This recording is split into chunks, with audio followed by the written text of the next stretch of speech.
Welcome to our silent disco. Oh, it's silent for you, but not for me. I'm doing some crazy voodoo over here, so you don't mind me. I'm experimenting to make sure our podcast comes out in the best quality that we possibly can.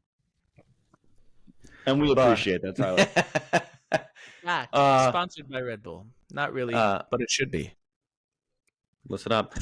But anyway, welcome everybody. Great to be here. We are on episode 4 of the Fantasy Foolz Podcast. 4. That's an awesome. achievement for us. That's a true achievement. We all got together. This is the 4th time we got together. Do you realize organized our schedules for the 4th week?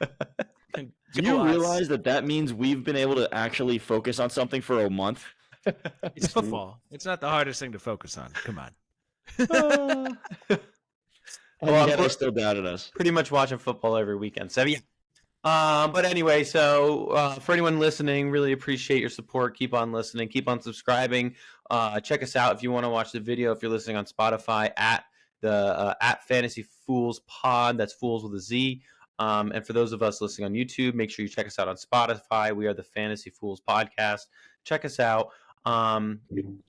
Man, what a great week 13 to talk about today. What a great week. And before we dive in, I just want to touch on a little bit. We got a minute. What happened? That Chiefs-Packers game. Does anyone else feel like we need new refs? Like, we gotta replace these guys. Am I the only one who thought that was awful? That was maybe a little bit of pass interference on MVS at the end. Oh my maybe gosh. A little. All right. So my gripe is that they called the penalty on the Packers when it wasn't a penalty at all. Like, obviously not a penalty. I think it was roughing the passer or something on Mahomes. I don't remember exactly. And then the next play, they didn't call the pass interference, and even the announcers were like, guys, you called the one you shouldn't, and then you didn't call the one you should have. Yep, pretty much. That's usually my favorite part. Listening to the announcers when you know that they actually are ex-players who know the game, they know the calls, and then they basically just sit there and just toss their notes in the air, basically saying, I don't know what these refs are looking at. What's going on? Refs, NFL, do better. I mean, we're watching this game. We got cameras. Use the cameras. It's not. I mean, it's not an easy job by any means. Shout out to those who wose. do a good job. They are very underappreciated. However, one thing I do like. I got money on this game on FanDuel. One thing I like is that the office of the NFL actually takes that into consideration, like game changing decisions, and they calculate who's the best ref throughout the season, and I'm pretty sure those are the people who get picked to ref throughout the playoffs and in the Super Bowl. That's actually great. They actually look at that and see who's the most prepared to make the best calls. And you're right. I mean, being a ref, I could never do it. I mean, the way the guys know where the ball is down blows my mind. Now they're like, need touch, balls here. I'm like, how the hell did you see that in real time? I'm watching on the TV. I'm still convinced that they just guess when they get over the goal line. Yeah. I'm like, how do you know he's at the 35-yard line? I couldn't even see it, and I'm watching it at home. Like, kudos to them. Eagle eye view here. Kudos to them. But anyway, it was a great week, and I think where we want to start is with our reoccurring segment we're going to have, and that is the weekly trifecta. And we are excited to go over our surprise picks, our consistent picks, and our disappointment picks of Week 13. Starting it off with my surprise player of the week. Got to go with Brock Purdy, and gotta love it. I know you got to say, going against a really tough defense. Who the Eagles? Philadelphia. Yeah, Philadelphia is a tough defense, and the Niners destroyed them. I couldn't believe to see what the beatdown they put on Philadelphia town was. And Brock Purdy, what do you have? 4 touchdowns. I mean, he was outstanding. Really, really, really just great to see. He had 4 touchdowns, 314 passing yards. Really just definitely a surprise. I mean, you knew Brock Purdy was going to be a start every week, but this is a matchup that I was worried about being a Purdy owner. But very, very surprised with his performance and just overall, really, that was a great week by Brock Purdy for sure. Real quick to comment on that, you bring up a good point. Playing a big team like this does worry you if you have Purdy as your QB, of course. But I want your opinion on this too. After this game, I'm fully confident playing him the rest of the season. Yeah, I think this is a statement game for sure. I think 100% this is a statement game showing that Brock Purdy is the real deal. He can absolutely produce. And quite frankly, he's not the most talented quarterback in the NFL. He's not the guy with the best arm. He's not the guy with the most accuracy. He's not the guy who can move the best. He's on a great team. He's a competent play caller, and he can literally get the ball in the right guy's hands. I think he's a surefire start. Last point on Brock Purdy. You're right, Mike. He might not be, side by side next to some of these other quarterbacks. He's not the most athletic, but he is, the mental part of the game's there, and he's running Kyle Shanahan's offense to perfection, using all the weapons around him in a very smart way. And I would like to point out that I think I was the only one who picked the 49ers, So you guys had the Eagles going on to win the NFC Championship. I'm not so sure. I'm sorry, Jordan. I just got to hold up for 1 second. What'd you pick the Eagles for? No. You guys suggested the Eagles are going to be the NFC Championship team last week, and I picked the 49ers. That's right. That's right. For the NFC Championship, right? Yep. NFC Championship. This was week 13, Jordan. Hold your horses here. No, to be fair, I get it, Jordan. I was thinking about you watching the game and seeing the beatdown that the Niners put on Phillytown, but I see you. Preseason to win the Super Bowl, actually. I also remember the Bengals beating the Chiefs in the regular season, and then guess what? Patty Mahomes rolled right over Joe Burrow a couple years back. So we'll see. Here's the thing.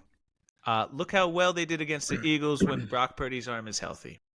Yeah. That's the only reason the Eagles won last year against the Niners in the first place. I get it. Time will tell. I will say, Jordan, looking at that game, the Eagles could have had literally everything go their way, and they still were losing that game. I will admit, I will agree with that. That game, the Eagles were absolutely steamrolled, 100%. Right. But going back to this trifecta, right? So I got a good surprise for us here, and unfortunately, this good surprise did come on bad terms. So Nico Collins absolutely exploded this past week, right? He had 12 targets for 9 receptions, almost 200 yards and a touchdown, racking up 34 points. He was, I think, a top 3 wide receiver this week. Absolutely exploded, and he is not going to stop. Now, again, going into the negative, unfortunately, this happened due to a significant injury to Tank Dell, which did take him out for the rest of the season. But because of this injury and because Tank Dell is no longer there, Nico Collins has shot up the boards, and he is going to be locked in surefire wide receiver 1 for this offense, which is high flying with CJ Stroud throwing this ball.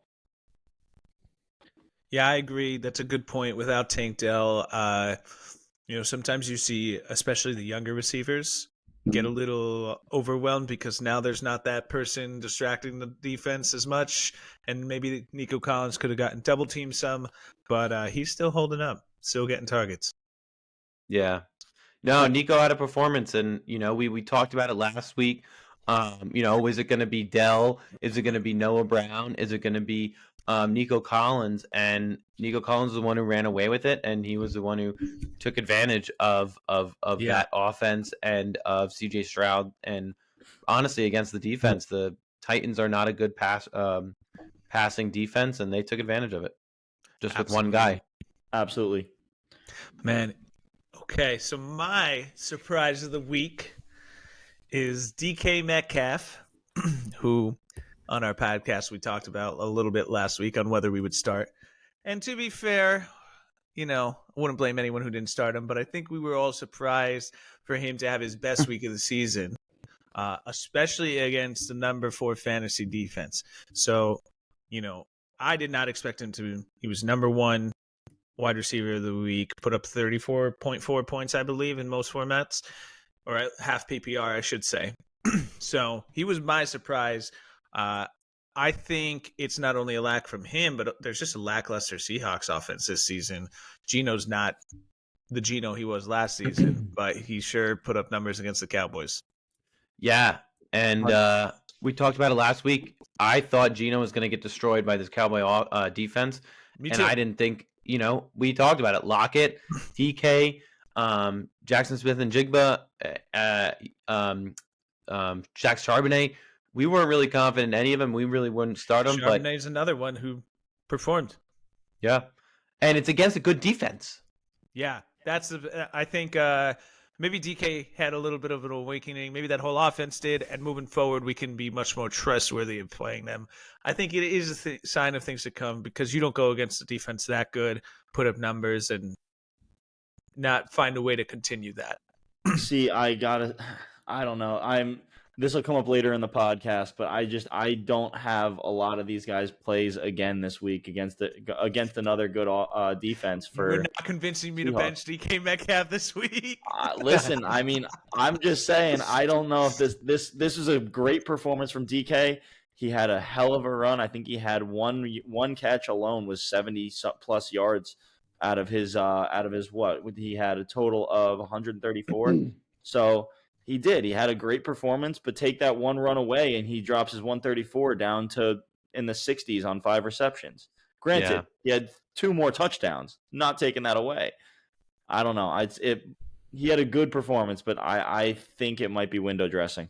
And look at the matchup. They're going up against the Niners, and in week 12, and then the Eagles. In week 12, DK Metcalf only put up 4.7 points, or in different formats. He had 32 yards at 3 receptions with 9 attempts. So he really dropped the ball on that one. I'm done. So, and now he's going up against San Francisco again, week 14, Philly, week 15. Honestly, Jordan, I know we talked about last week against the Cowboys. Yeah, we talked about it last week against the Cowboys. This is tough.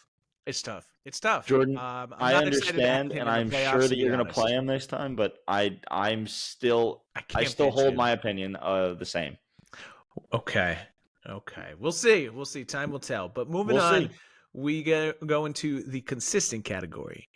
This week I chose Joe Mixon. More on the projection side here and what to expect the rest of the season. I think everybody was a little bummed out when Joe Cool got hurt and is out. So now you're kind of wondering what kind of Bengals offense to expect. Some people thought, is Joe Mixon still going to be able to do what he does, or is he just going to get stuffed because it's expected the Bengals will go with the run? But he seems like he's not going to lose a step, and he's still a must start. Yeah. Agreed. Joe Mixon's going to get all the workload on an offense that does have a lot of weapons, and they're going to open them up. I mean, all the weapons that they do have, yes, even without Burrow's definitely one of their best playmakers, but they're obviously their leader. But with Jamar Chase and T. Higgins back, they're going to force people to go with them. It's going to leave a lot of holes because, I mean, the holes in the offensive line are going to need to be covered. They're going to be needing to also worry about other players who are going to catch the ball. He's going to be around. He's going to be good. Yeah, and you look at the schedule coming up. This week he's against Indianapolis. Week 15 is against the Vikings, both of who will give points to the run. Pittsburgh, I still think he's going to have a great game, even though they have a pretty decent defense. And then Kansas City, week 17 for the championship game for most leagues. But yeah, I mean, he's going to get you into the playoffs and hopefully through the playoffs. I agree, Tyler. I think looking at his schedule, he's got a good schedule. He'll be a guy who can get you to the championship. KC, right. You're gonna hope for a good game, but he's got a schedule that's set up for the playoffs. Yep. Yeah. Mike, who'd you pick? Now, outside of him, thanks, Jordan. I end up going with Michael Pittman for my consistent player of the week, and this one hurts me so bad, and yet so good. My God, he ended up erupting again for 27.5 points in this week. 16 targets, 11 receptions for 105 yards, and a touchdown. The big thing is he's not getting a lot of touchdowns. It's only his 4th this year. But, again, he's got 3 games over 100 yards. But the thing is, this is now 5 games in a row where he's had at least 8 targets. 4 of the last 5 are over 12. he's just receiving all the looks. Yeah. And I think with Gardner Minshew throwing him the ball, he's not necessarily the best quarterback, but he's going to get him the ball and he's going to catch the ball. In every PPR format, he's going to put up so many numbers, even without yards. He's a lock. Yeah, I'm with you there. I think he's had a pretty good you're pretty happy with where you drafted him for Michael Pittman. He's had, over 10 points for the majority of the season, except for twice, and then he was depending on your league format. In this league I'm looking at, he was 0.4 less than 10. Like, he really just has had a good consistent season, and if you picked him where you did, you're pretty happy. Oh yeah, I know some people picked him in round 2. If I had picked him in round 2, I'm very happy right now. Yeah. Moving on, my consistent of the week, and I really kind of hesitated to put this consistent because you kind of expect it. You expected what you're getting, but AJ Brown has been my consistent of the week. I mean, and I go back to that matchup. I was not 100% confident that he was going to perform as well as he did. Now, and I have to remember, he didn't really get his points until the end of the game. But all things considered, he's had a solid season, and definitely just super happy with that pick. I believe he was probably my round number 2 pick, I think it was, on the league. But consistent every week, you know what you're getting. He's only had one game where he's seen under 5 targets, and it was in week 11. I mean, he's a lock-it-in guy. He's literally the number 1 read of a Jalen Hurts high-flying offense. Yep. 13 targets last week, 8 receptions, over 100 yards. Honestly, you could even say you're disappointed by not getting in the end zone. Yeah, what did he put up this past week against the Niners? Yeah, it was against the Niners. Now, his scary part is in week 14 coming up this week. He's going against Dallas, but I'd still say he's a lock. You can't take him out. No. You're always playing him. He's the consistent. Absolutely. All right. Let's see who the disappointments are. All right. Ty, you want to go first? Yeah, disappointments. My disappointment this week was probably the one game I didn't spend much time on because of how boring it was. And so my disappointment was Justin Herbert.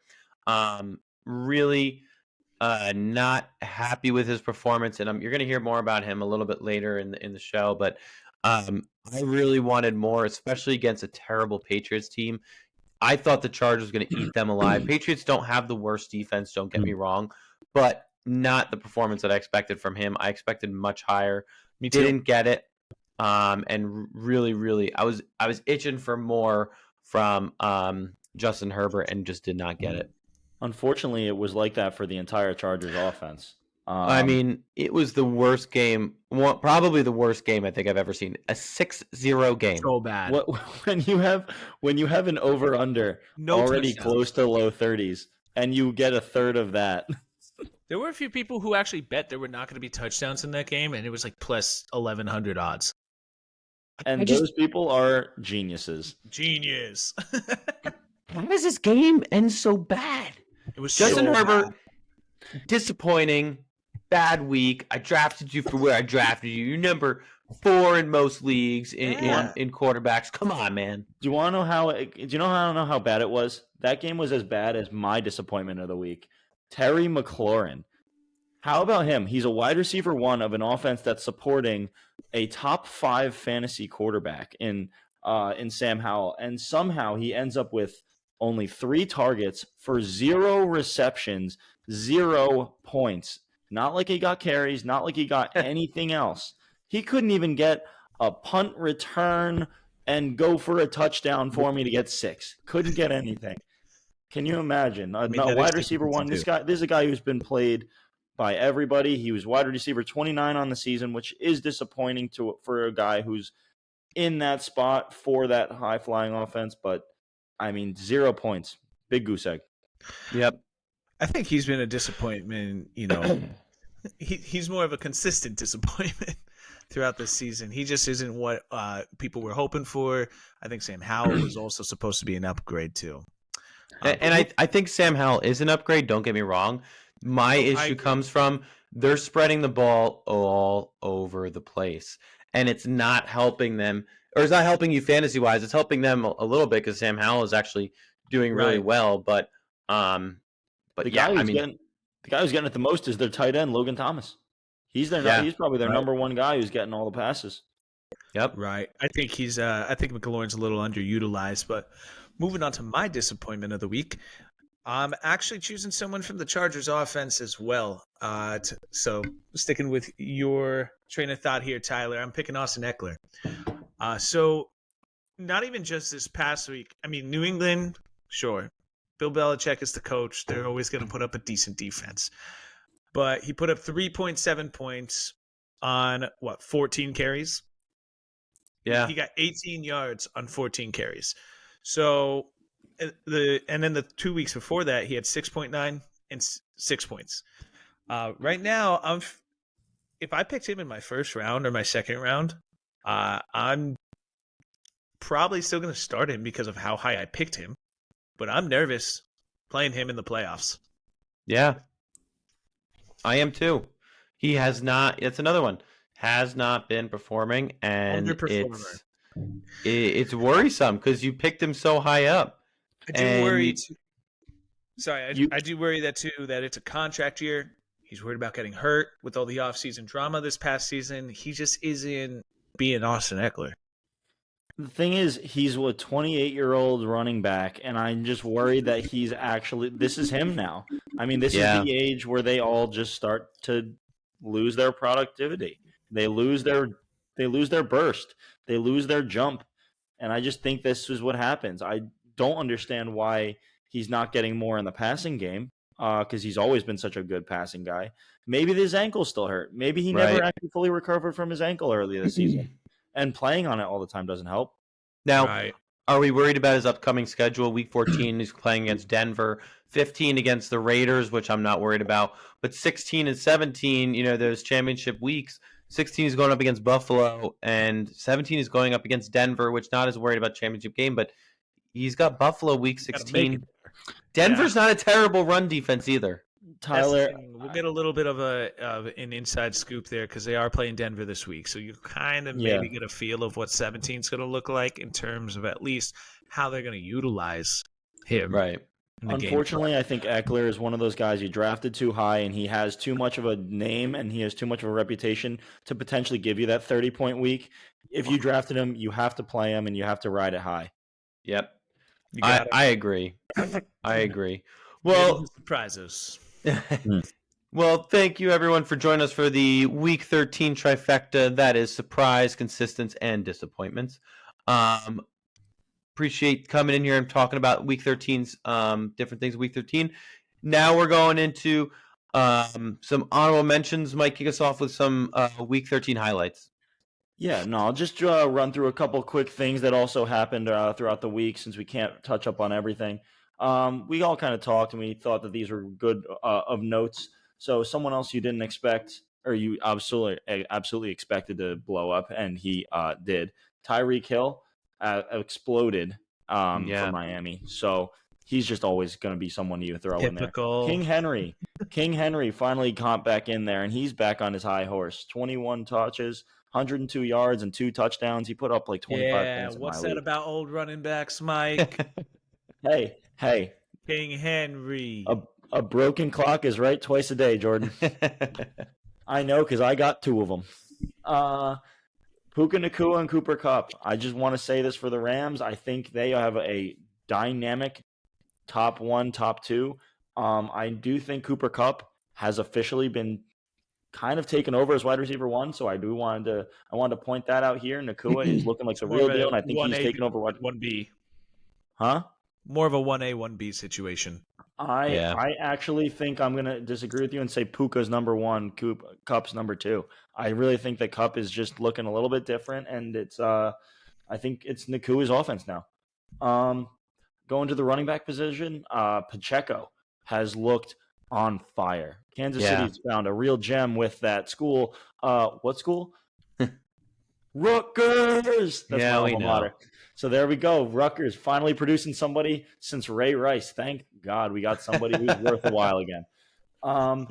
Tight end Sam Laporta for the Lions has been absolutely killing it all season. I think in most formats he's a wide receiver, he's tight end 2 or 3. I might make an argument he is a 1A, 1B with Amon-Ra St. Brown in that offense. Yeah. I mean, he's definitely someone I'm targeting next year when we draft again. 100%. He's like top 3 tight end next year easily, in my opinion. Or higher. He could be a 1. He's somebody who actually could. He's going to go top 5.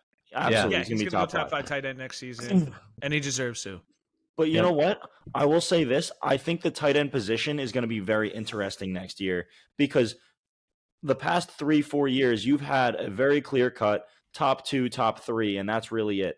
Next year, there's 2 or 3 rookies this year who are already making a case for actual starters. So the tight end position, I do not think is going to be as crazy or like as one-sided and only Kelsey and only Andrews, and then there's the rest. Right. It's going to be a lot closer next year. I think also like the current players really have an effect on the college players and the way they want to play. So now all the players that are being drafted are the guys that like through high school and college, who did they watch play their position? Mark Andrews, George Kittle, Travis Kelce. That's the game they want to play. Yeah, of course. They're the ones getting all the recognition. I agree. Look at Isaiah Likely. He's going to step into Mark Andrews' shoes eventually and like really take over there. We'll see. I mean, honestly, I hope for Likely he does, but I hope it's no time soon because I got Andrews in a dynasty draft. So that can't happen now. But anyway, I just want to finish up my honorable mentions here. I got 2 more. Kyren Williams comes back from injury, and I don't think he's lost a step, boys. What do you think? Nope. He was my consistent last week, just given the fact that he did come off injury and still consistently put up those high numbers. And this week again, same thing. Yeah, just absolutely killing it. Stays hot, over 4 yards a carry, another touchdown. He's receiving the ball. He's a do-it-all guy. Honestly, Kyren Williams, what do you guys think for next year? Is he actually going to be the guy? He's going to be definitely one of the top running back drafts. I agree. I agree. I think maybe not top, maybe not one of the top, but like he's got to be talking about top 10. I would say could be around 1. Let's look at it this way. Out of the rookie running backs, Bijan Robinson, Jahmyr Gibbs, Charbonnet, he's rookie. Yeah, and Charbonnet's a rookie. Right. Who are you picking? Kyren Williams. Who are you picking out of those 4? Kyren Williams. Next season? Yeah. You would take Jahmyr Gibbs over Kyren Williams next draft? No. Would you take Bijan Robinson over Kyren Williams? No. Yeah, Kyren Williams. Oh my God. He's the best rookie running back. He's not a rookie though. He's second year. Jordan, that's the thing. He's not a rookie, but he's a second year. But I mean, I guess you're right. I mean, this remains to be seen if he's going to actually hold on to this role, though. But you're right. He's been absolutely producing for everything that you want. So everything you want. He's been absolutely killing it. I will say, I have one more guy for the honorable mentions. Unfortunately, it did result in an injury, but I absolutely loved what I saw out of Christian Watson, especially being a dynasty owner of him. He had 7 receptions for 71 yards, 2 touchdowns, one of which was a contested catch that I honestly was amazed he caught right over a corner. I don't know. It looked like the corner took it right out. He basically just put his hands around there and kind of manhandled the guy. He kind of shook him around and then just kind of like, boop, mine. I mean, it just looked absolutely great. I had a couple of runs too. Unfortunately, with one of the runs, his last run, went down with a right hamstring injury. Looked real bad to me. It was non-contact, but we'll see what happens. They're actually labeling him as questionable right now. We'll see. Also, we do have some key injury updates. Does anyone want to take this as well? Tyler, you want to take this one? Yeah. Basically, just a quick update on things to look out for your leagues. Tank Dell, he's out for the rest of the season. That's a big loss. I know we talked about him a lot last week. Ramondre Stevenson, make sure you catch this one because the Patriots are playing on Thursday night.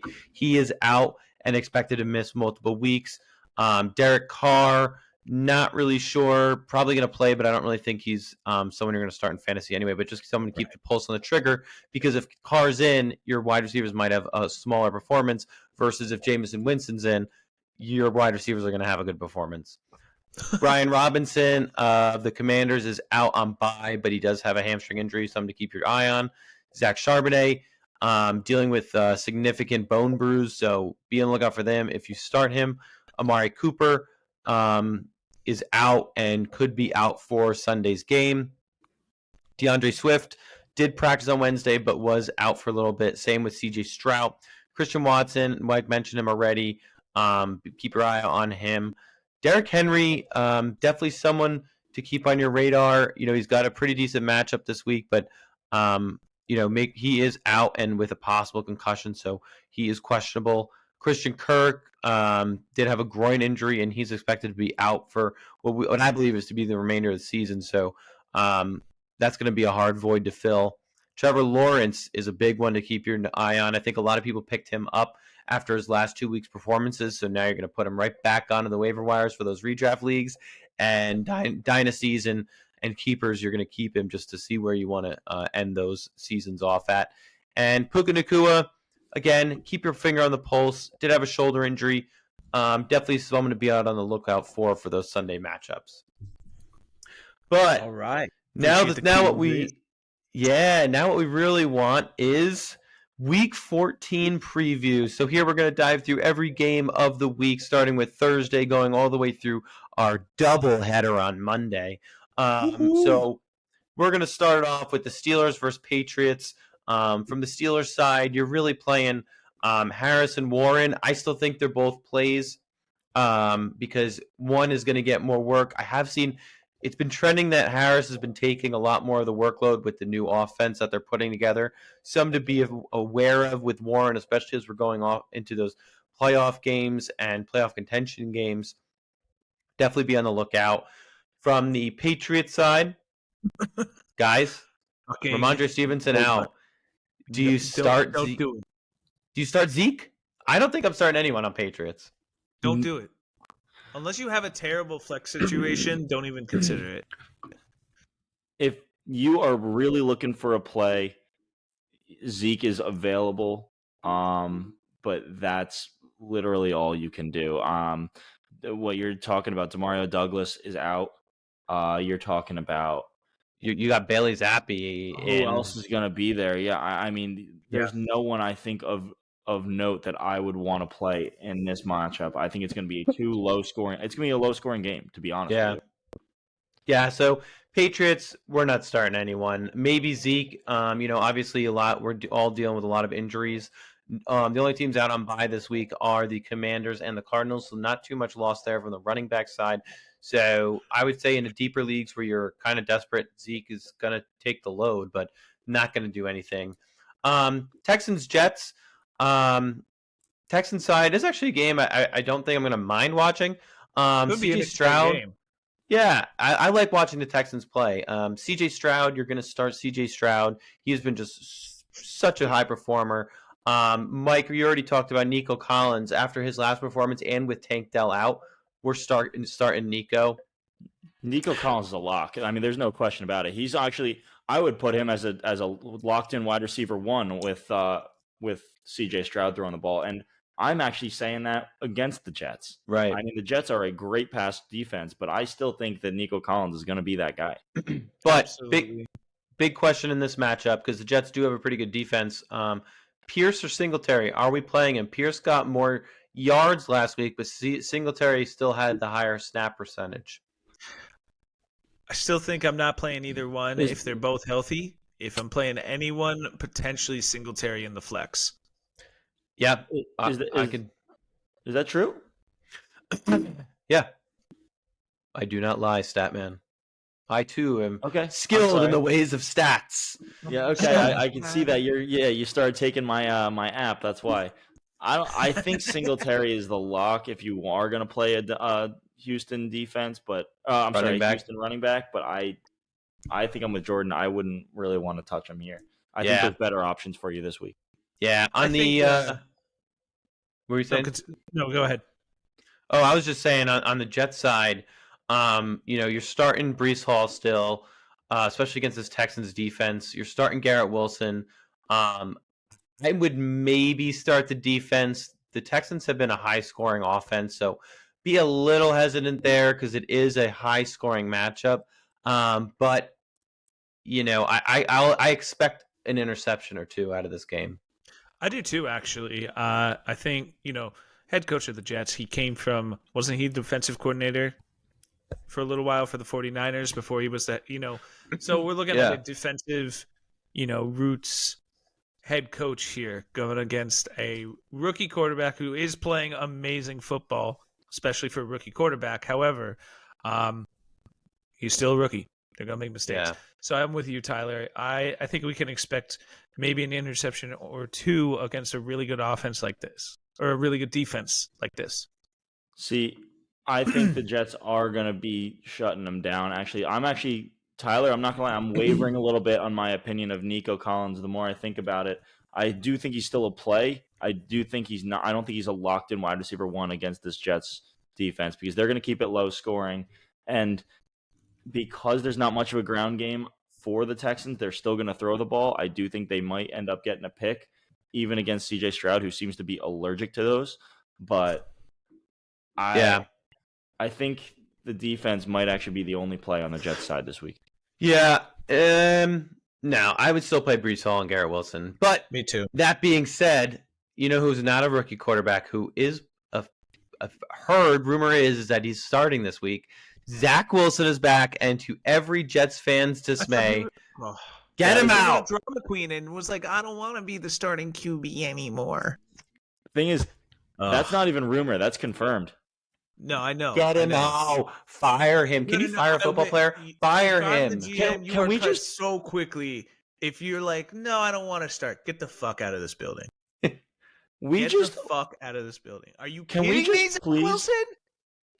Can we just please acknowledge how bad this is that he actually was taken out, immediately brought down to third string. They brought in 2 consecutive games 2 other starters, and now he's back in. They're showing that literally he is actually the best they have. He's actually the best they have. And it's sad, too, because this whole season they could have gone out and gotten someone else. Joe Flacco performed fine with the Browns. Jets have a great defense. They've got key offensive figures. Why wouldn't you bring back Joe Flacco?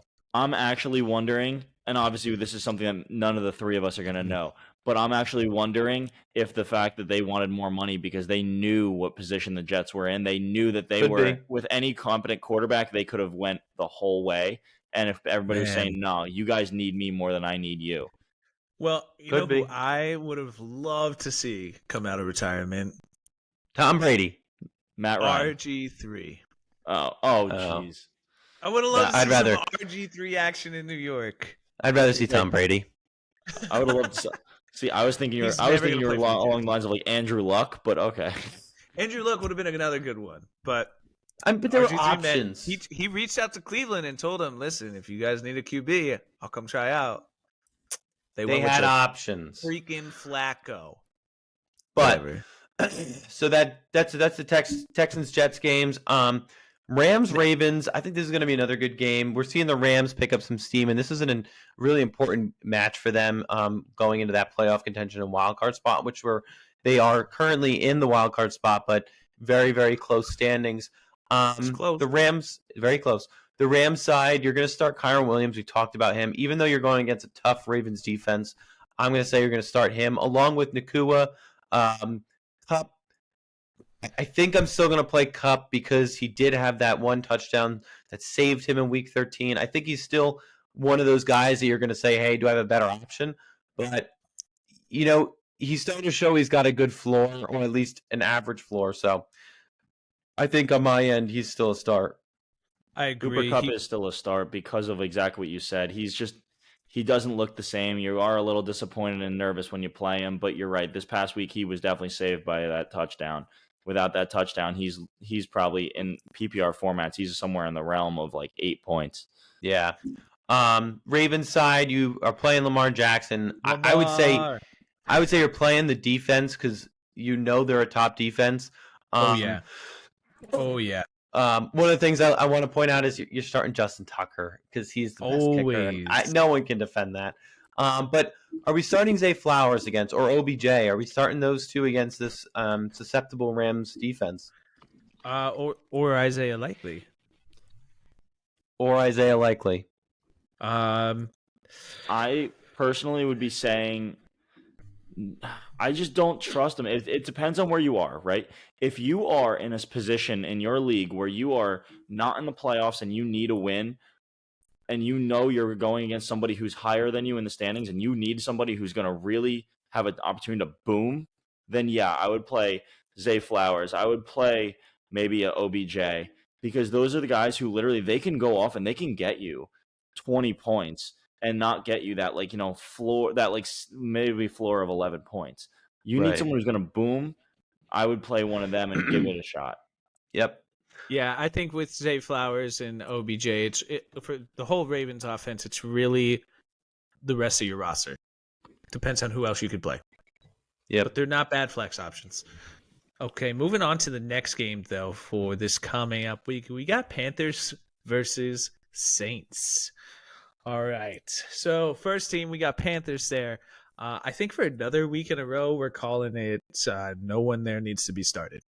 They don't, no one on the Panthers. So, we'll move on from them, unfortunately. Maybe next year, Bryce Young will be better. But for right now, not fantasy relevant. On the Saints side, you still got Kamara. Kamara, still a must-start status.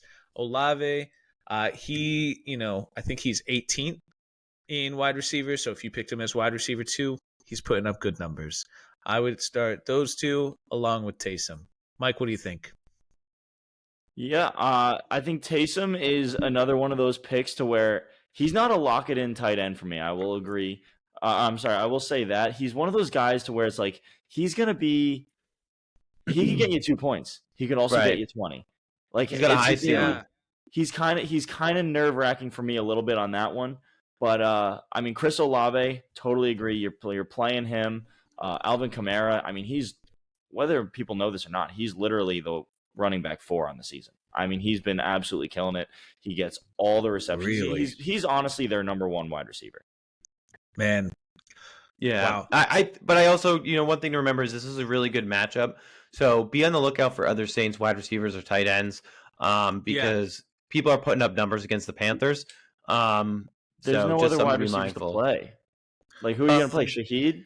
Yeah, I would say Shaheed could be a flex pick with he's got his floor is nothing, but he could have a high ceiling, especially against a susceptible Panthers defense. Right. I would definitely be sticking with only Olave and Kamara in my personal opinion. I'm starting Taysom Hill if I got him just because of the matchup.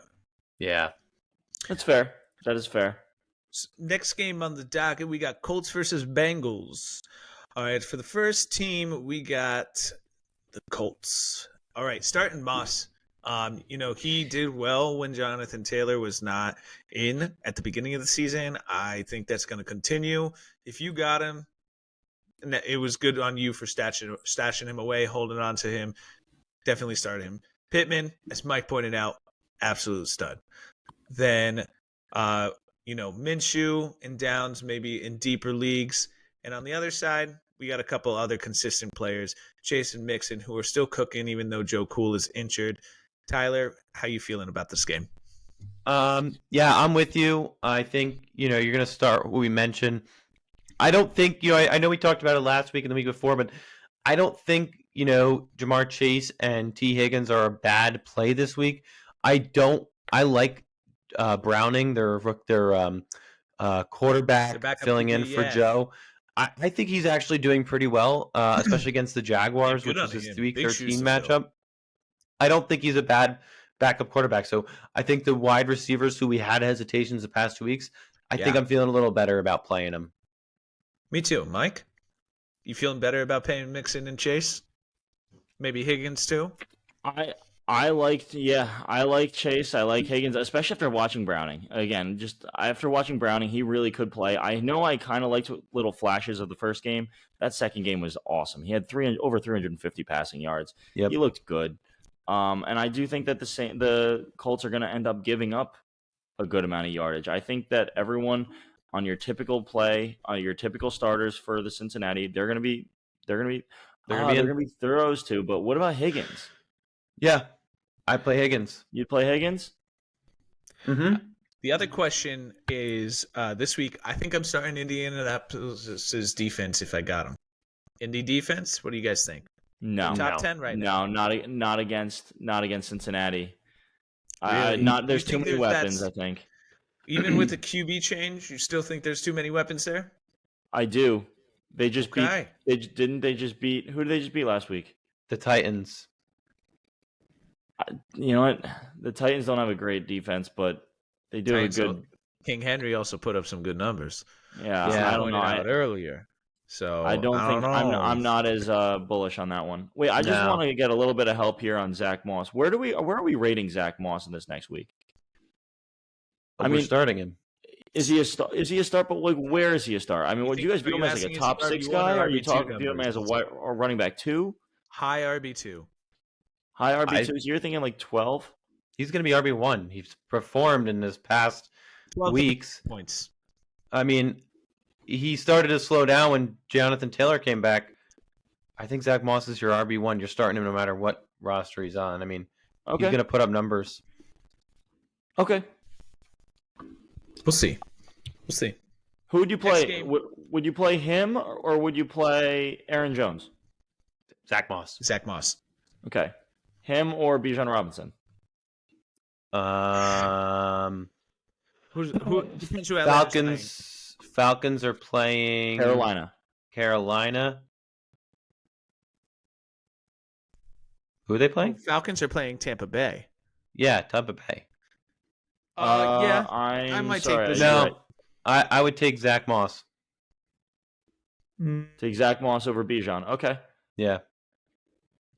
I don't know who else I would have that I'm not starting both. Is that an answer? No. I mean, maybe Bijan's going in the flex if I've got like NTN or someone. But moving on to the next game. Actually, it's funny you bring up Bijan because next game is Buccaneers Falcons. First team we got Bucks. White is performing. If you got him, absolutely start him. Evans as well. Baker in deeper leagues. He, on bye weeks, he's certainly been a good candidate to be your streamer. I'm probably looking for somebody else with playoffs around the corner, but he's good in deeper leagues. Same with Godwin in a pinch. And then on the other side of the ball, you got Bijan, who I think I'm starting him. He's also, must start, especially if you drafted him. You probably drafted him latest 3rd round. You probably got him in the first 2 rounds. So, might be a tough matchup, but I'm still starting Bijan Robinson. Probably not too many other people from Atlanta. Agreed. Tyler, you starting anyone else from Atlanta? No, I think you're right. I think just to highlight Godwin, I think this is a decent matchup for the Buccaneers. The Falcons defense is not something we're writing home to mom about. So I mean, they're number 18 in the season, so they're average, and I think this Bucks offense is cooking. So this could be a good matchup for Godwin, considering all the injuries that have occurred throughout the season. And we're facing in Week 14. He could be a good flex option if you needed one. I agree. I think it's a good analysis. I think we have a bunch of good starters out of this week. I think this is actually going to be a pretty exciting game, honestly. Yeah. Are you starting Kyle Pitts or Jonnu Smith? No. I think Kyle Pitts has actually overtaken Jonnu Smith finally. I think you got to basically play him of the two of them. Yeah, but again, it's like the Singletary Dameon Pierce situation. It feels like if both of them are there, I'm not starting either of them.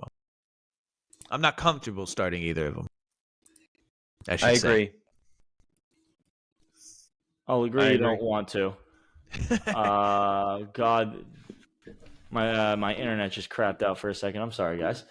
Now moving on to the next game. Jeez, Mike. Got what? Jaguars and Browns. Ooh, this is gonna be an exciting one now that we have literally 2 quarterbacks who are not even starters. Okay, so we got what? Who's CJ Beathard and Joe Flacco? Those are the 2 quarterbacks in this game. Now, I think that's pretty much taking out a lot of the pass catchers here. So let's just move right on to the running back position. We got Travis Etienne currently riding RB3 on the season. Oh, yeah. He's a full go. I mean, even against a good Cleveland defense, I mean, he's still going to end up being a top 6, top 8 running back. Absolutely keep going with him. Calvin Ridley, he's a wide receiver 2. Don't love, honestly, some of his performances. The person who I think might actually get more looks is Zay Jones, but Calvin Ridley's going to be more the big play guy. I think you do got to play him a little bit. Then other than that, it's Evan Ingram. Those are your plays, honestly, on the Jacksonville side. And when you go over to the Cleveland side of the ball, I'm pretty much sticking with Jerome Ford, and I think that's it, boys. What do you think? I don't know if I trust Cooper coming off of an injury. I'm with you. I'm with you too. I'm not sure I really trust that. They don't have Deshaun Watson. Amari Cooper was playing well under Watson, so that changed a little bit. But on the wide receiver side, I agree with you. Cleveland's got a good defense. I'm not sure. I think I might be looking for other options. Ridley might sneak him into the flex, but got to be a little careful here this week with the Browns defense. I agree with that. That's why I'm trying to say like maybe they're wide receiver 2s, but like even Ridley at number 24 on the season, he's barely a wide receiver 2. I'd say they're flex options this week. I don't think this is a boom week for Ridley. I think this is more like 8 to 10 point week for Ridley. Yeah, I'm with you.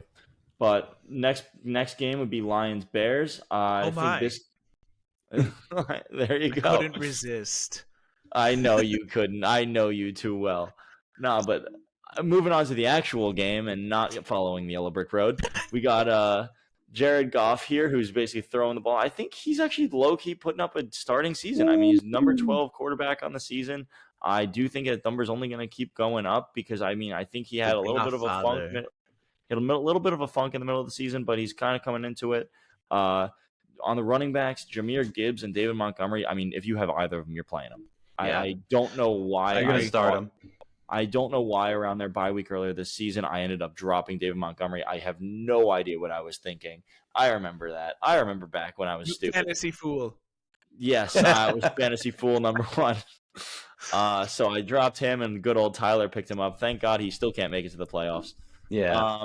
Amon-Ra St. Brown, absolute lock. Top 10? He's number 7 on the season. Absolute target machine. Yeah. Never letting him go. I've been trying to get him on my dynasty roster for a while. Can't do it.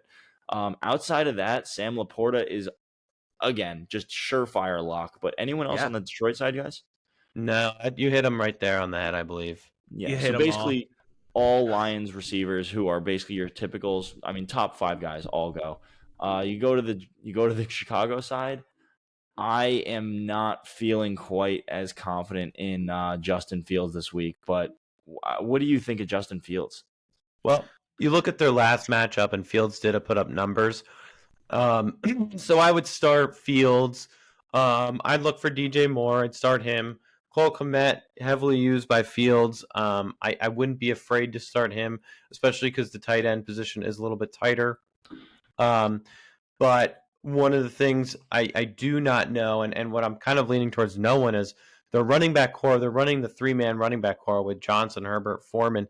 I don't think anyone's going to pull away with that lead running back 1, so I'm not starting any of them, especially against this Lions run defense.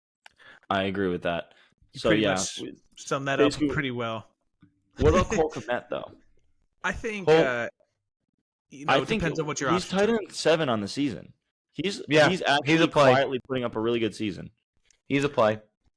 With Fields back, he's a play. I'm starting Fields, Kmet, and more. Yeah, me too. Yeah, I'm with you. Okay, so I think that wraps up that game. So we'll go to the Seahawks and the 49ers. Now this game, I know it was a hot topic last week, but it's going to be my hot topic again this week. How much do you believe in the Seahawks offense? I was made a fool. I was made an absolute fantasy fool, as Jordan likes to say, last week when Geno Smith and DK Metcalf just absolutely steamrolled over their competition. Even though it was the number 1 defense in the league, I went with the defense. Seahawks just flew right over them. I don't know what to say. I still think that I think it was a sham. I do. I don't think they're going to do it again. I don't have the confidence in Geno Smith. That is my thing. Outside of last week, You're talking DK Metcalf was barely a wide receiver 2. He was rated to be much higher than that. Tyler Lockett is usually one of those like tried and true guys. He's been a flex option at best this year, even though he's usually wide receiver 1, 2. Honestly, Jackson Smith and Jigma, he's been seeing more and more snaps, but I mean, again, he's the number 3 look on this. I can't see playing too many of these guys against San Francisco's excellent defense. I'm going to still go defense because I think defense is going to win it out. Yeah, I don't trust many players on the Seahawks side. If Walker's back, I'm going to play him, even though he's just coming off injury. DK Metcalf, if you want to flip a coin, you might get away with it, but that's really it. I'm not playing much. Walker. I don't think you can play Walker either. I think the plays on the Seattle side are, if you really got to play somebody, it's going to be Metcalf, but like I don't feel confident. Yeah. With what the 49ers did against the Eagles this past week, I'm a little nervous with as well. Playing the Seahawks. I think after what DK did last week, I'm starting him. Luckily you got to decide that because you have Metcalf, so. Yeah, I do. So, I think I'm starting him this week. And, on the other side, who are you not starting? I mean, on the other side, exactly. Who are you not starting? It's San Francisco. You're starting Purdy. You're starting McCaffrey. I mean, the only people you're not starting are the people who aren't starting anyway. I mean, Ayuk, Debo, literally they're all in. George Kittle, it's the same thing as the Lions. It's the top 5. You're playing all of them. Ayuk, Samuel, Kittle, McCaffrey, and Purdy. Yep, I agree. I agree. All right, Vikings, Raiders. On the Vikings side, I think you're starting Dobbs because he's shown that he's a fantasy relevant quarterback. Justin Jefferson is back. Welcome back, Justin Jefferson. Ooh. Glad to have you back. Not sure if his performance is going to hit what it was with Kirk Cousins, but I think you're still going to see some good numbers on that side. Hawkinson. I've been waiting so long for Justin Jefferson. Oh my God, and I'm pretty much out we of all sleep have. already. We all have. We talked about TJ Hawkinson earlier. You're going to start him. Yeah. Jordan Addison, I still think is a flex play. But from the running back side, you're not going to play any RBs. Maybe Alexander Madison because you drafted him for that. But that's really the only Vikings guys I'm going to play. Raiders side, you got Josh Jacobs. He's a start. Devontae Adams, he's a start. You drafted those two for where they are. And Myers and Mayer, I'm going to lean away. Same from O'Connell. I'm going to lean away. So on the Raiders sides, really, it's just Jacobs and Adams for me. I think you hit the nail on the head. I think on the Las Vegas side, you really can't trust anybody outside of Jacobs and Adams. Adams, you honestly don't even want to trust all that much either. He's just getting the targets in the first look. He's looked a lot better on the new offense, I got to say. Since the firing of the coach, he's looked a lot better. And Jacobs is just Jacobs. He's literally getting too many touches. Yep. From the Broncos-Chargers game, the Broncos side, I think you're still starting Javonte Williams because he is seeing a lot of touches, and he did just pull on a touchdown. So he's a start on my end. So same with Courtland Sutton. Still kind of like one of those silent but deadly kind of flex, maybe wide receiver 2 options. So I would probably start both of them and be happy with it. From the Chargers side, you're always going to start Justin Herbert. You're always going to start Keenan Allen. I know we talked about Eckler. I still think for where you drafted him at and against an average defense, I think you're going to play him. You're going to play him no matter what. That's what you drafted him for. I don't think you ever come into a world this season where you bench Austin Eckler, but definitely not an easy play. You're going to be worried the entire time. You're going to be worried the entire time, but you're right. There's not a world this season where you can really bench him, especially that when you've been holding on to him this long. But guess what? I think next season he's going to drop a lot. Hey, Tyler, I got a question for you. Who do you play? Actually, I'm sorry, Jordan. This is also for you, too. Who do you play? Courtland Sutton, or do you end up playing Jordan Addison? Who's higher? Sutton. Sutton's higher on your board? Sutton's higher on my board. I think, I would too. Addison, I think the work's going to go to Jefferson. See, that's what I'm worried about. Do you really think that, or do you think Jefferson this first week coming off of injury is going to just be a distraction and he's going to end up being the guy who takes the double coverage and Addison opens up? No, because Addison hasn't performed while Jefferson has been out, and I think it's just not going to happen. Plus, you got Dobbs as your quarterback, who He's got a decent passing arm, but I'm not sold on it. I'd rather go with the Cortland Sutton is a guy you're going to get 10 points or higher on. Agreed. Jordan Addison has a very low floor. I don't know what I'm getting from him. So, especially this close to the playoffs, I would lean more towards safety picks. And Sutton's definitely the safer pick. He, his ceiling is not as high as maybe you'd like it, but like you said earlier, he's silently put up a good season, and he's consistently had a pretty good floor. I agree his floor and his average floor is low, but I mean, is there any part of you that's concerned with the 9 touchdowns that he has in the 13 games, in the 13 weeks? If he doesn't get a touchdown, he has 9 touchdowns in 13 weeks. Every single week if he's had a touchdown in that game, he's had 1. I'm a little nervous on what happens on the weeks he doesn't have them. Like, for example, in week 12, he did have 9.1, but then you go to week 5, he only had 2.3 points, and then he did put up 11.6 in a PPR format in week 2 without one. I get worried about chance. Huh? I would take over 70% chance he's going to get a touchdown. 9 yeah, out of 15? I would take safety over possibly nothing. Okay. Sounds good. All right, rolling on to the Bills. This is going to be a good, popular game, I think. I'm looking forward to seeing it. I mean, there's going to be 2 big-time big boys. Buffalo's really battling to just try and get into the playoffs here. So, got Josh Allen, literally number 1 player on the league. I mean, in every format, he's number 1. You got James Cook, absolute play. Unfortunately, he's not getting all the looks at the goal line, but you still got to play him. He's at RB2. Stephon Diggs still just churning out yards. Honestly, he's churning out receptions, churning out yards. He's absolute lock. I am steer clear of Gabe Davis. That is my opinion. He's literally number wide receiver 38 on the season. He's not even a flex play unless you have 2 flexes, or unless you guys play 3 wide receiver and 1 flex. He might be entering that territory, but he's just too boom bust for me. So I'm staying clear of him. And what would you take? Gabe Davis or DK Metcalf? Who are you starting? After this past week, I gotta go Metcalf there. Okay, absolutely. And me too. I have a question: is Kincaid reaching must-start status? Who? Dalton Kincaid. He's another tight end coming up. Like Sam Laporta. Sam Laporta's having a better season, but Dalton Kincaid is a lot of young tight ends. He's must start. He is must start. He's been another guy that I next season I'm looking for. I'm looking for Laporta and Kincaid as my top tight ends going into next season. Yeah. You have those 2. You even have Musgrave. I mean, Musgrave's also looked pretty good for Green Bay. And then you also have Michael Mayer, who has kind of weaned off, but there was a good part of the middle of the season where he's looked really good too. So absolutely. All right, but we got to go to the other side of the ball here.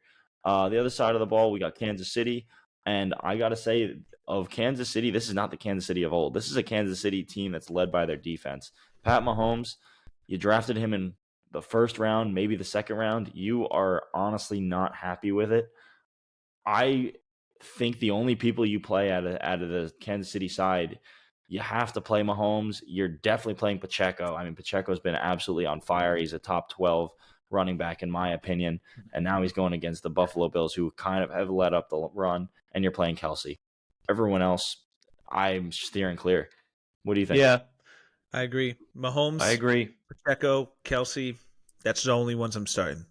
Flex option is Rashid Rice, but not going into playing him confidently. No, not confidently at all. I think he might be that boom bust candidate that you're looking for if you need to get into the playoffs and need to squeak out a win. Yeah, that's true. Moving on to the next game, and of course I got stuck as a Giants fan talking about how good the Eagles and Cowboys are going to do. Thanks for that, guys.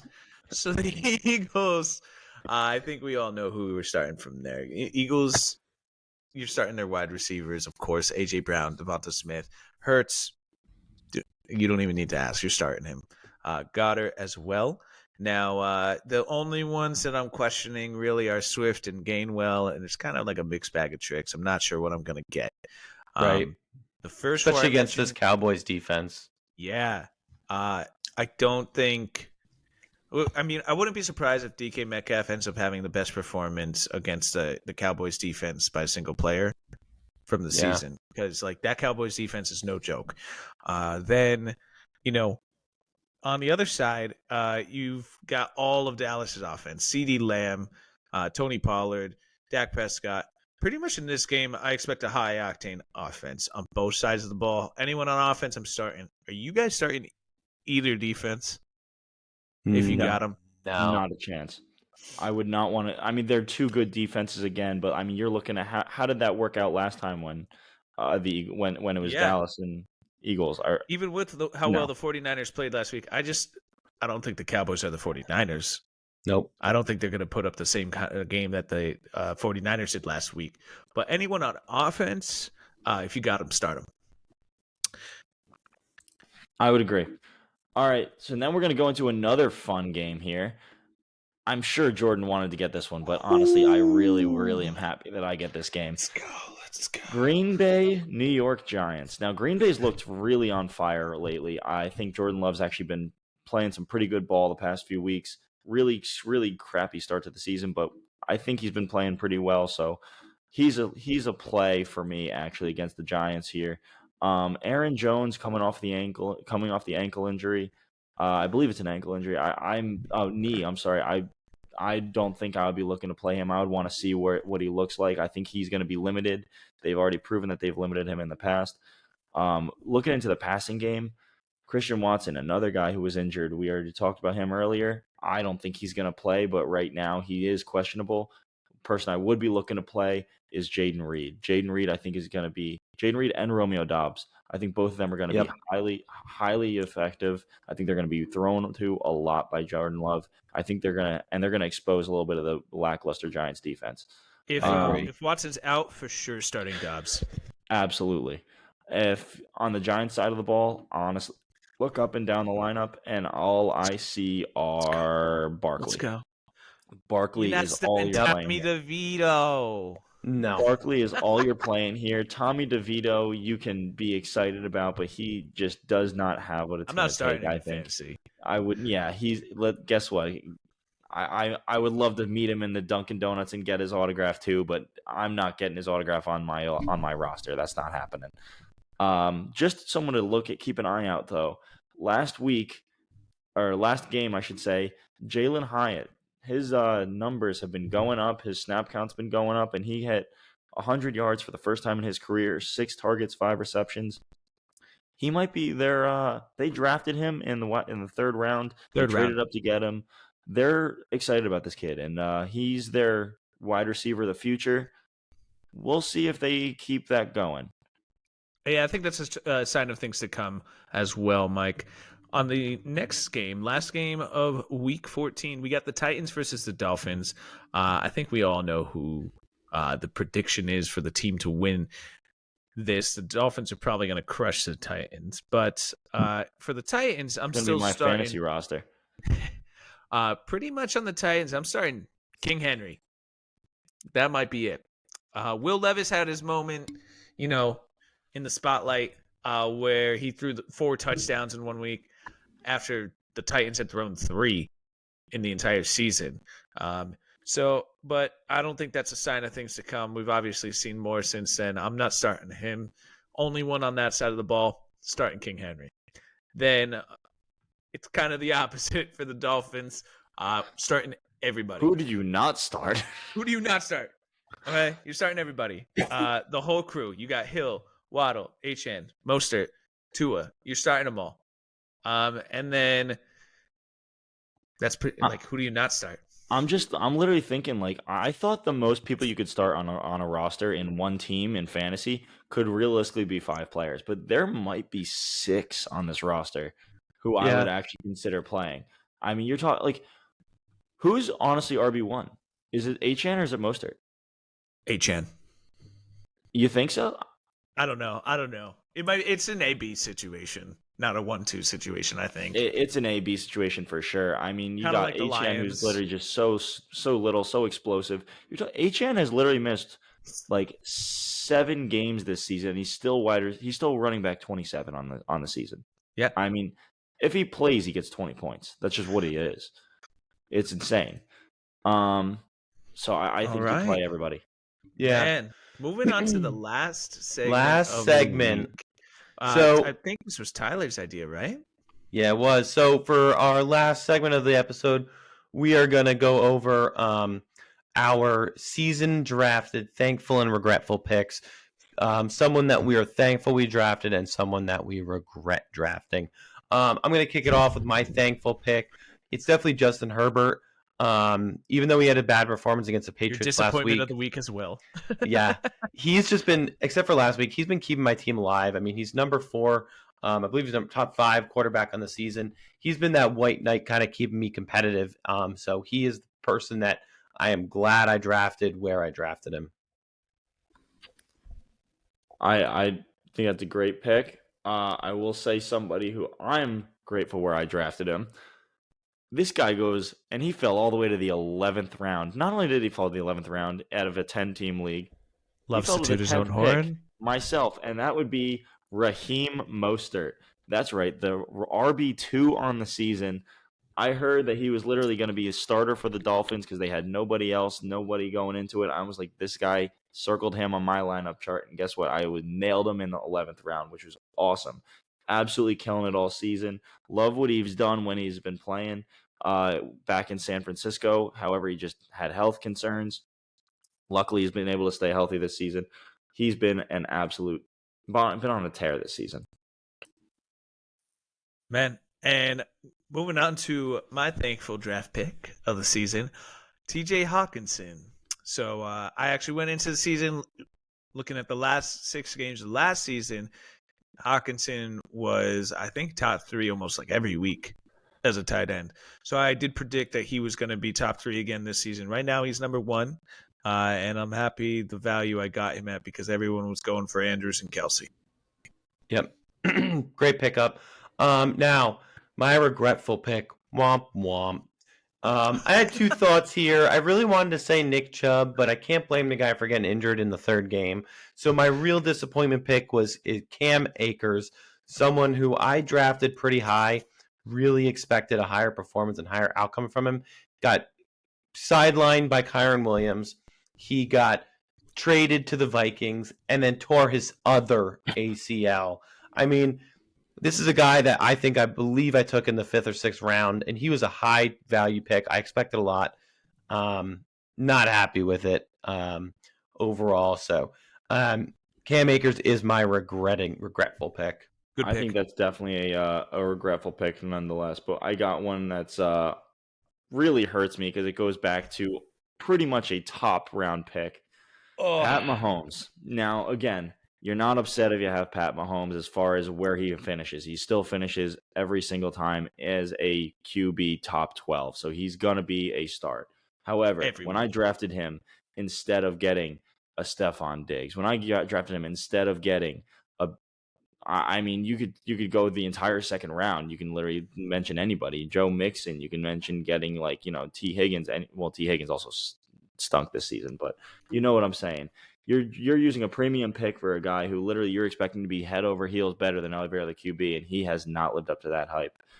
He's been fine as far as playable, but he has not lived up to the hype of what Pat Mahomes should be. I agree. Man, I agree. For a round 2 pick, that's tough. Now, moving on to my round 2 pick, I'm going with Devontae Adams. So in terms of wide receivers, yeah, he's still top 20. But he's number 19 on the season. If you picked him, you picked him because you thought he was going to put up wide receiver 1 numbers. And he really just hasn't. I really thought just his talent, you get him the ball, he'll make it happen. But it seems like that offense just isn't doing it. So, especially with other picks, there were some other guys like A.J. Brown, Stephon Diggs that were probably in the same area I could have picked instead. But I'm, not terrible. Just looking for number 1, not wide receiver 2 numbers out of him. Yeah, you're right. I agree. Well, look at that. We got through it all. Ooh, episode 4. Oh, is that another one? Yo, we got to have a celebration next week for episode 5. Yes, we do. Well, we made it through. So, Did you guys make it with us? No, we didn't hear anyone. Yeah, no, I didn't hear it either. Well, thanks for joining in, and thanks for listening. You guys have a great Week 14, and good luck as we get close to the playoffs. Good luck. Good luck, everybody, except for whoever I'm playing this week.